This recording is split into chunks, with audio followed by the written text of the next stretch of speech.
There are four types of intermolecular forces, all with funny names.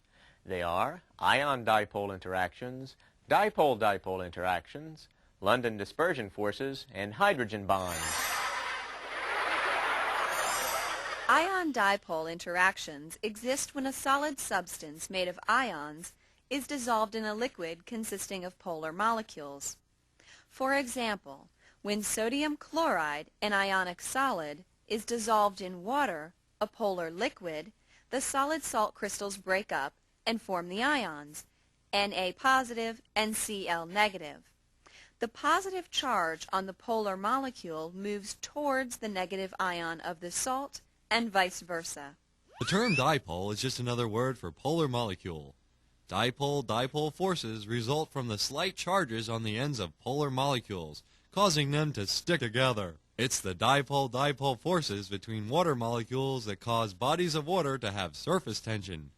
These forces are relatively weak because the charges on polar molecules are pretty small. But even the small polar charges are enough to create a tangible force.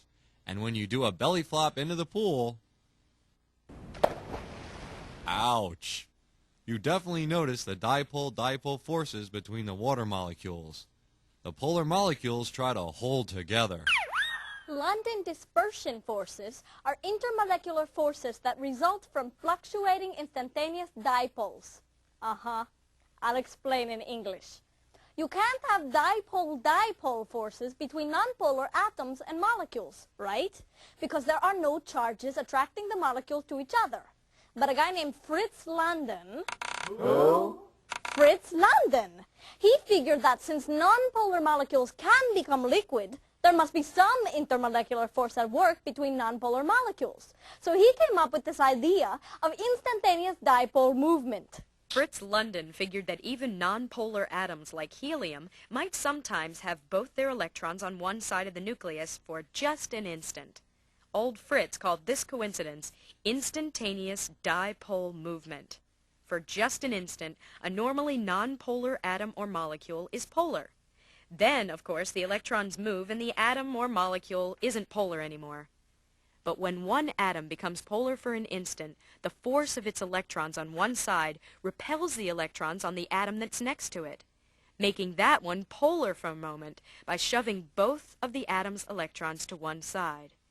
This can continue in a kind of domino effect until a whole bunch of atoms are polar for an instant. When this happens, you get a real quick and temporary dipole-dipole type attraction between normally nonpolar particles.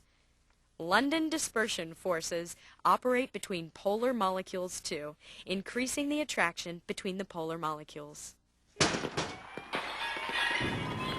We're here in London.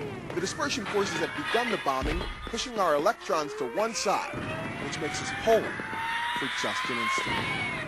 Hydrogen bonds are intermolecular forces too. And guess what? They deal only with hydrogen.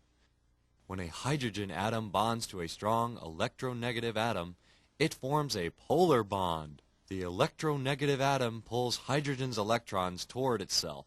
The hydrogen, with its electron pulled away from it, has a tiny positive charge. It is then attracted to an unshared electron on another atom.